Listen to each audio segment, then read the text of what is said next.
welcome back to West of Loathing. So, I'm just quickly checking here.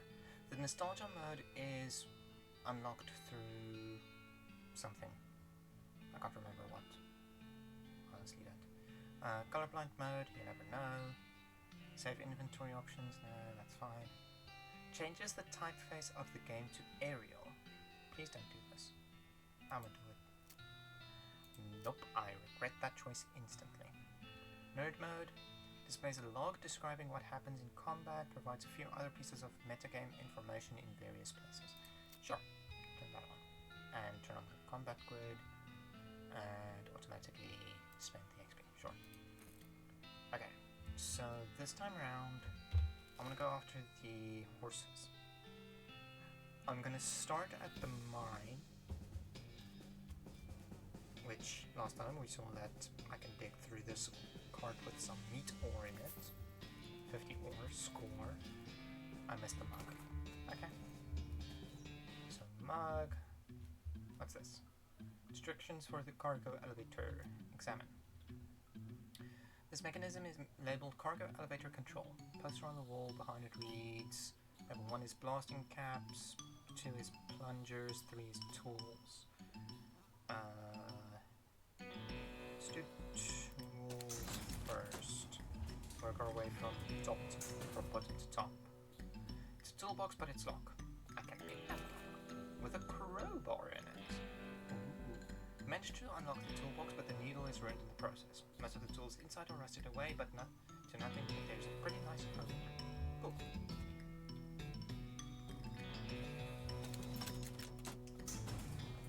Let's go to number 2, which is the plungers.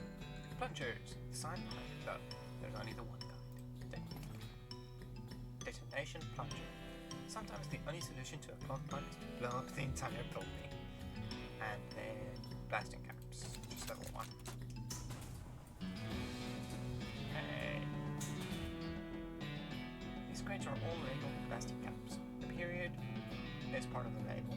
That's why it's inside quotes like that. Oh, I noticed that. Grab one. A blasting cap. You pry one of the crates open with a crowbar. Yay. And grab a blasting cap. I don't remember. I haven't done this in a while. Okay, so TNT. This looks dangerous. Look the plunger opportunity. Fighting against your instincts for self-preservation, you've hooked up a plunger and strung it a fair distance away. This makes you nervous. Press the plunger. That is the worst case scenario with any sort of explosive, is if you hit the button to make it go kaboom and nothing happens. You forgot to hook up a blasting cap. Add a blasting cap. Okay, you've succeeded in putting yourself in grave danger. Press it again.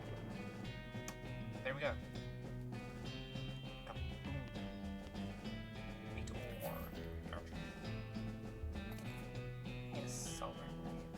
Because there was a pile of dirt down here. Horse. You see the dark horse. Bear. Approach her. Hey there, girl. It's okay. I'm a friend. Really? The horse shies away from you, though in this case it's more like cripplingly introverts away from you. Reassure her. Oh, come on, don't be like that. Look, I bought some oats for you. They aren't poison or anything. In retrospect, I guess that wasn't a comforting thing to say. I'm her pat nose. Reach out to pat her nose. The horse ducks and steps further back into the shadow. Oh, come on. Feed her oats. You take a handful of oats out of the bag and hold them out to the horse. Here you go. Yum yum. She sidles away from you warily and makes a surprise to the tent and hide in her own shadow. Oh, come on, please. Look, they're fine, okay? See? You take a handful from the bag and toss some into your mouth. It's like the roughest packed breakfast cereal you've ever eaten. It's still better than dry cat food, don't it? You smile to show the horse you're fine and realize that you've unconsciously turned around and walked out the door. Jeez, he's so powerful.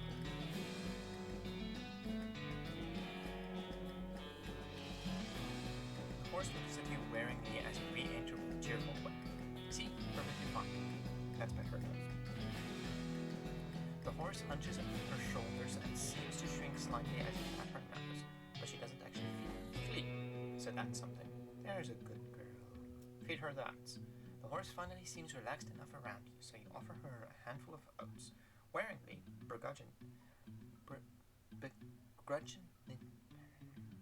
she eats them. Then she gestures at something behind you. You turn around to look, but don't see anything. When you turn her back, she's gone. Okay then. Nothing else in that room. Nothing else up here. Okay, so that's that. So I'm gonna grab all of the horses and then I'll go back to the hostler. So let's go to the bone yard next. Rest in peace. Our founder, Mr. Boring, who was actually a really interesting guy. Grab him up. Benjamin Crockett. He showed up way too early. 1320 to 1364. Oh yeah, that's way too early. That's like 500 years too early. Beer-guarded skeleton captain 3rd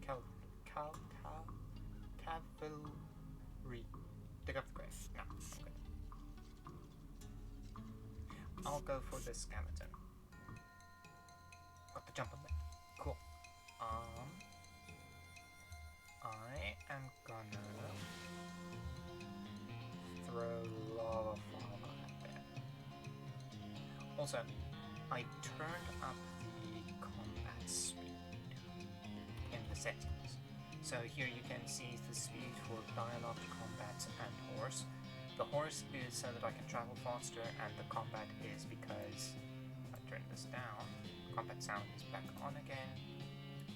This is painfully slow. I'm gonna turn it up to 200 just to show that why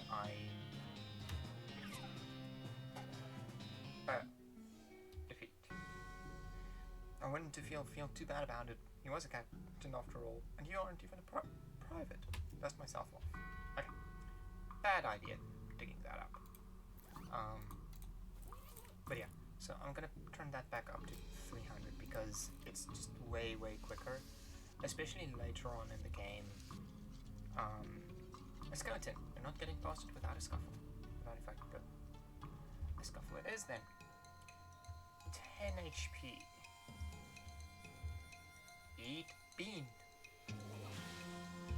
And a bullet. Victory. The skeleton collapses into a pile of loose bones. Again, 3 XP. Ooh, my mysticality went up again. Cool. Who was buried here? That guy just wouldn't stay put. Oh, that's a ghosty horse. What's behind it? Brambles I cannot pass. Wait, I recognize that surname. 95. That's Susie's family. Ooh, spooky. Your pulse quickens as you get near the spooky, translucent horse. Approach her. You approach the weird, semi-transparent horse cautiously so as to not startle her. Though you quickly come to the realization that this is not a horse that startles her easy. Hello there, I am a friend, okay? That's a little strange. How did you do that without opening your mouth? Oh, pat him on the nose. You pat the horse's nose, which is very cold. If you were going to ride her, you would want an extra saddle blanket to keep your butt from freezing. Okay, let's feed her some oats. Here you go, girl. Have some oats. You behold a handful of oats for the horse, but she just sort of stares through you. Please don't look at me like that. Try the oats again. You hold out the oats again, but the horse continues to ignore them. What's the matter? Are they not spooky enough? I'm not sure how to make oats spooky. I guess I could put some bone meal on them. but I don't have anything handy to grind up the bones with. Grave dirt? Winnie. Is that a yes? Weird. Okay. Add some grave dirt. You sprinkle the oats with just a bit of grave dirt and hold them out again. The worst case is expressionlessly at them, then eats them. And with that, she glides away in this direction of the town. Bizarre. Very bizarre.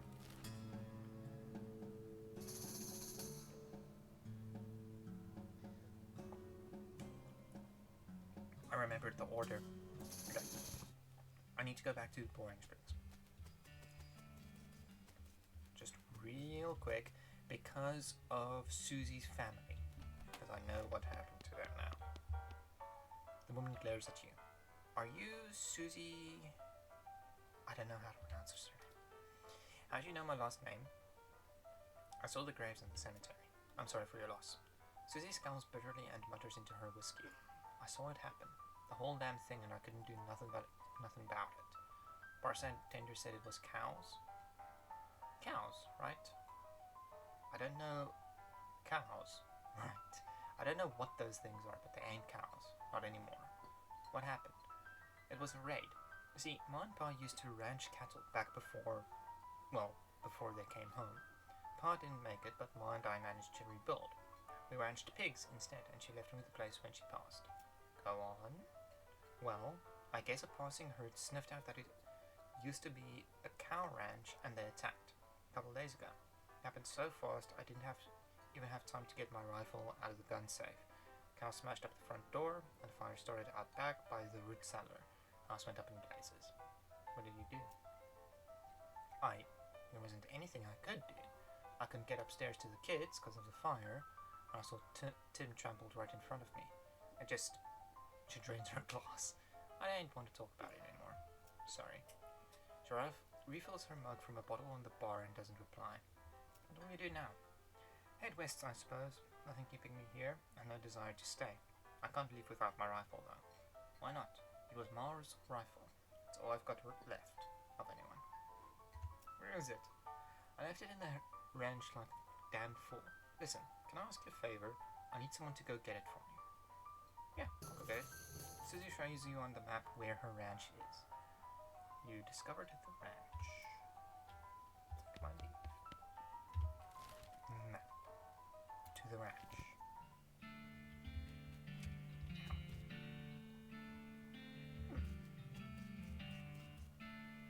All the water in this trough has boiled away. Oof. Yeah, those cows did not like it very much. Outhouse is still standing. Ow. But I want to go past it. Past the frickin' cactus. Oh, right. Forgot about that. Mostly scabs. You've been poked so much by so many cactuses that your body has built up an entire extra set of skin capillaries just to deal with the constant tiny puncture wounds. Here. Plus 5 max HP. Nice. Something behind this door is making a pretty awful noise.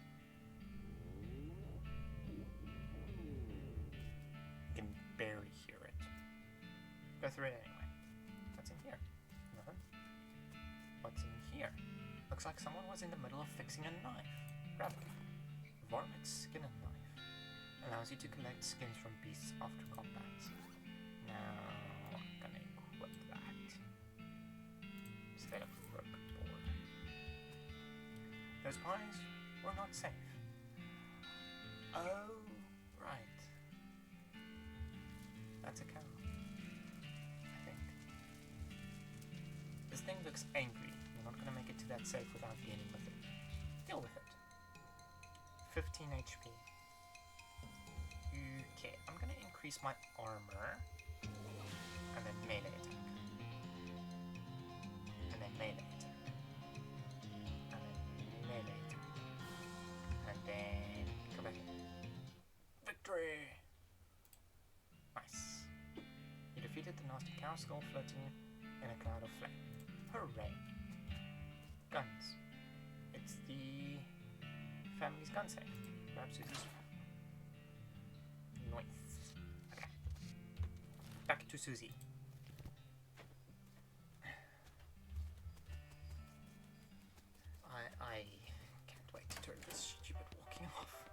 naturally.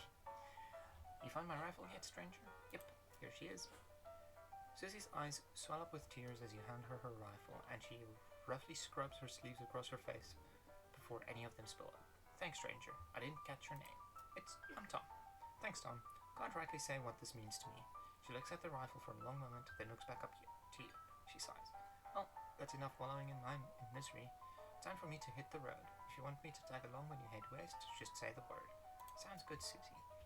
Now, how did you get the... More mugs. There you go. 2 more mugs. Cool.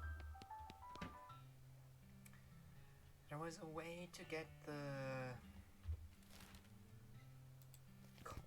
goblin thing, but I don't remember what it was. Okay. Thousand Snakes Gulch. The snakes look sleepy, but not that sleepy. Let's attack it. Okay. Hey! My spell deals 10 damage, and it has 10 HP. So, 1 shot. Muscle level 2. Nice. I'll say snake skin. You have slain a snake. Before long, they'll call you Snake Murdering Tom. Yay! Another one. I guess it's not called One Snake Gulch. How much health do you have? 15. So... Oh no, you're poisoned. Kabang. Make short work of that long snake. You whip out your trusty varmint skin and knife and do what comes naturally. Ooh. Hey. So... As a test... 3 to 4... 5 to 6... Okay, this actually deals more damage, so I'm gonna put that. And just to see as well... Snake looks really angry. You're gonna need every trick in the book to beat this one. I'm good at tricks. Whoa, this one's fast. Okay. So... Throw the fog bean at them. And then kabang. And then kabang. And then kabang. Yay. Nice work. If the whole cowboy thing doesn't work out, you could always get his job as a snake exterminator. Yay, I got Hellbender level 2, which increases my spell damage. Okay, so even if you just have it in your inventory, it still gets you the skin. Cool. What's wrong with this horse's eyes? Nothing behind it? Okay. The horse has gone snake crazy. Right. Maybe he was just some kind of crazy before. Hey there, boy. Hey, fella. I'm a friend. Okay. It's cool. Okay. Be cool. Don't forget about me. Look him in the eyes. You calmly look the horse in the eyes. One of them is fixed in a glassy 1,000-yard stare, and the other is revolving madly in its socket, like he's thinking of trying to escape in every direction simultaneously. It looks to be calming down a little now that it's clear you aren't actually made of spiders, though. You carefully and gently pat the horse's nose. He twitches a bit. Okay, a lot. But seems to recognize that you aren't going to eat his eyes or suck out his soul, or whatever madness is bouncing around in that skull of his. That's a good boy. Feed him the oats. Are you hungry, boy? I've got a little treat for you. You feed the crazy horse some of the homing oats and gallops away with a whoop. Try that. Hopefully he's headed home and not into the 12th dimension. Cool.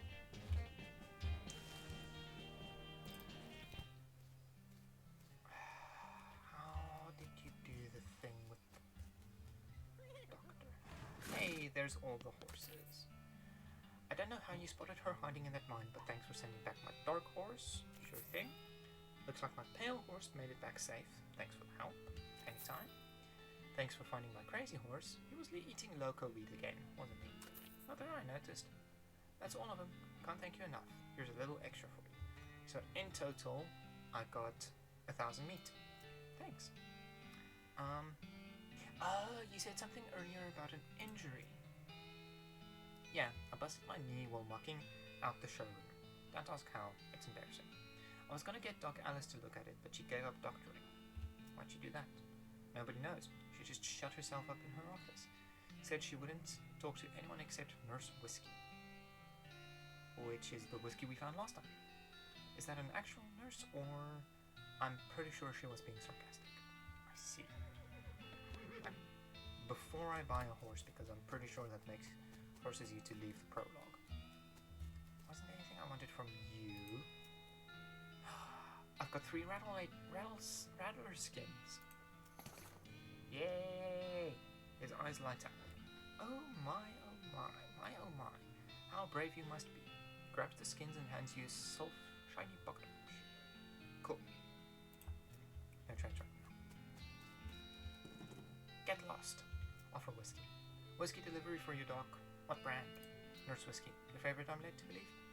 Didn't know she makes house calls. Alright, hold on. You hear a rattle as she unlocks the door. Enter the house. Wow. Shouldn't this be further away from the fireplace? The stove is spotless. Either she is really compulsive about cleaning, or she never cooks. Okay, let's talk to her first. Doc Alice looks to be about in her 50s. Her hair is graying up and her face is lined, but her eyes are still clear and sharp, if bloodshot. Oh, the wind's picking up. She holds out her hand. Whiskey. Stand. Give it to her. She cracks open the whiskey and fills a small flask she takes out of her pocket. Then she puts the flask back in her pocket and starts chugging out of the bottle. Geez, Doc, that doesn't seem healthy. Who's the doctor here? Me or you?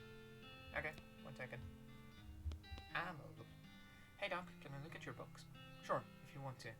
Not that they're gonna do much good in this doomed, forsaken hell. Try to be less cheerful, Doc. You survey the books on Doc Alice's shelf. They are all medical textbooks except for a few. Ooh. I'm just gonna move the mouse over here. Leaf through the legend of Curly's meat. Sure. Book tells us the story of a legendary treasure, a massive chest full of premium meat, secreted in the hidden sense, not in the extruded sense, in the Western Territory by an old cowhand named Curly Butterfield. The life and the works of Fred Ferguson. This book purports to be a Civil War surgeon's autobiography, but flipping through it you mostly find just lists of reasons that drinking alcohol is bad. So it's actually a work of ludicrous speculative fiction. At least there are some useful appendices in the back, and some diagrams of appendices. And then leaf through the Goblinoid Tongues, a primer. You start flipping through the Goblin language book. It's confusing at book, but eventually you get so engrossed by the time you break from reading. Several blurfs have passed, and you know that a blurf is the Goblin word for hour. You've learned to speak Goblin, sort of. Perk, Goblin tongue. You can communicate with goblins. Cool. And I'm gonna preen a bit. Okay. Doc continues to pour whiskey down her neck, occasionally stopping to breathe. Is everything okay? That depends on how fast I'm getting this whiskey into my bloodstream compared to how fast my liver filters it out. And I can't talk and drink at the same time, so what's up? I mean, what's the matter, Doc? Because what's up, Doc? Looney Tunes, Bugs Bunny. What's the matter? The whole world's gone to hell in a horse cart. And you ask what's the matter? Bandits, cow demons, dead man walking. Why don't you go ahead and pick one, and I'll drink to that. Dead men walking? You haven't seen it? Corpses and skeletons staggering around like puppets with half their strings cut, looking to take a bite out of the living. Oh yeah, there was that skeleton in the cemetery. It's nice to get some outside confirmation that I'm not losing my damn mind. But how's that even possible? It isn't possible. It goes against everything I know about medicine. Dead patients don't get back up. Patients. Ouch. Doc Ellis turns away, grimacing. Every doctor loses one now and again. You never get used to it, but, well, it happens. But what doesn't happen is them coming back afterward looking for revenge. That must be pretty rough. Rough? Buddy, I don't think you comprehend the situation. It's not just patients. It's neighbors, friends, husbands. Oh. Um. Indeed. She turns away from you and focuses her attention back on the bottle. Can I talk to her again? What now? Do you have any idea what's causing the resurrections? Well, I heard a rumor. A rumor? What is it? It's when you get incomplete information from an unverified source. Anyway, what I heard is that there's a fella out west that's causing it. A necromancer, they call him. Supposedly he's sending magic out into the world somehow. Magic like we beanslingers use? I've never heard of any beanslingers raising the dead, have you? Her scowl deepens. That'd be one hell of a can of beans. What now? What's the deal with all the TNT? It's so when I'm feeling I'm about to go down, I can blow myself into bits so small there won't be nothing left to come back. That seems drastic. Drastic? No way am I taking the risk of becoming one of those things. Fair enough, I suppose. What now? About the necromancer. Assuming he exists. What about him? Well, maybe someone ought to try and stop him. Doc Alice gives you a sharp look. You? Because I know you ain't talking about me. Why not? A grey-haired old woman that knows as much about fighting as a squirrel knows surgery. Did you hit your head on a bar stool, kid? You aren't that old. And if I were going to pick someone to go up against a necromancer, it'd be someone who also knows about death but in a scientific way. The doctor, right? Doc Alice stares hard at you, then takes a swig from her bottle and says nothing. And it sounds to me like you've got plenty of motivation to get the job done for your friends and everyone. She continues to look at you. You can see the gears turning in her head. It beats doing nothing anyway. It beats locking yourself in a house full of TNT and drinking yourself to death. You aren't even doing any doctoring anymore. She winces and looks away, and shakes her head slowly. You seriously expect me to ride out west by yourself, chasing a rumor? Doesn't have to be by yourself. I'm heading west too. Tag along with me, and maybe we can find the guy and put a stop to him. It's crazy. Impossible.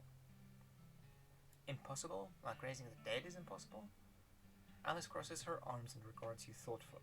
A spark slowly brightens in her eyes. Alright, kid. What the hell? Let's give it a shot. Cool. So, Doc's an option, Pete's an option, Susie's an option. I think it's just the goblin I have left. The goblin shouts, I'm Gary. Hi, Gary. Hi, hello. Hello, I am Gary. Who are you? Introduce yourself. Well, I'm Tom. Hello, Tom. Good to meet you. What's Tom doing down here? I'ma be honest. Gary, to be honest, the bartender sent me down here to kill you. Gary wrinkles his nose. Hey, what? That being terrible idea. Bartender not being good idea, man.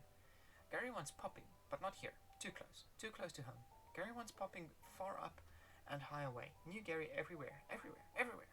Man, goblins are freaking weird. Settle down, Gary.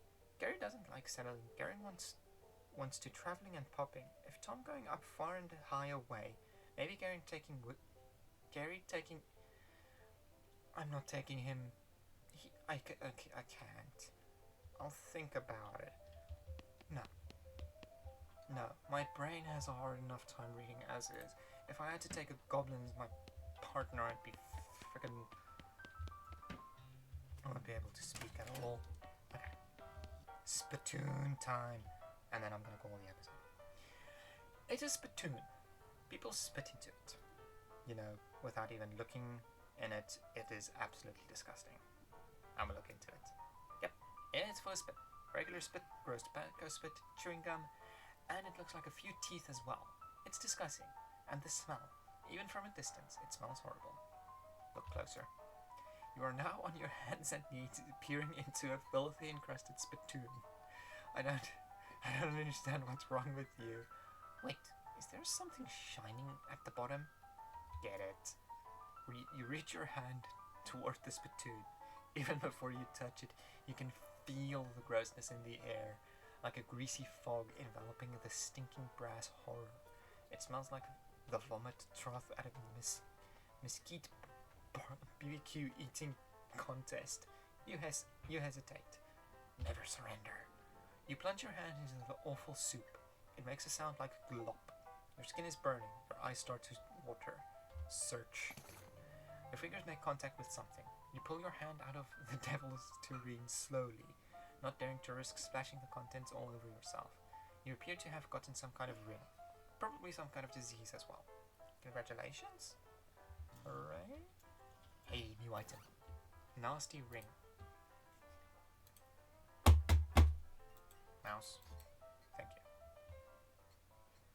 Nasty ring. +1 to all stats. Nice.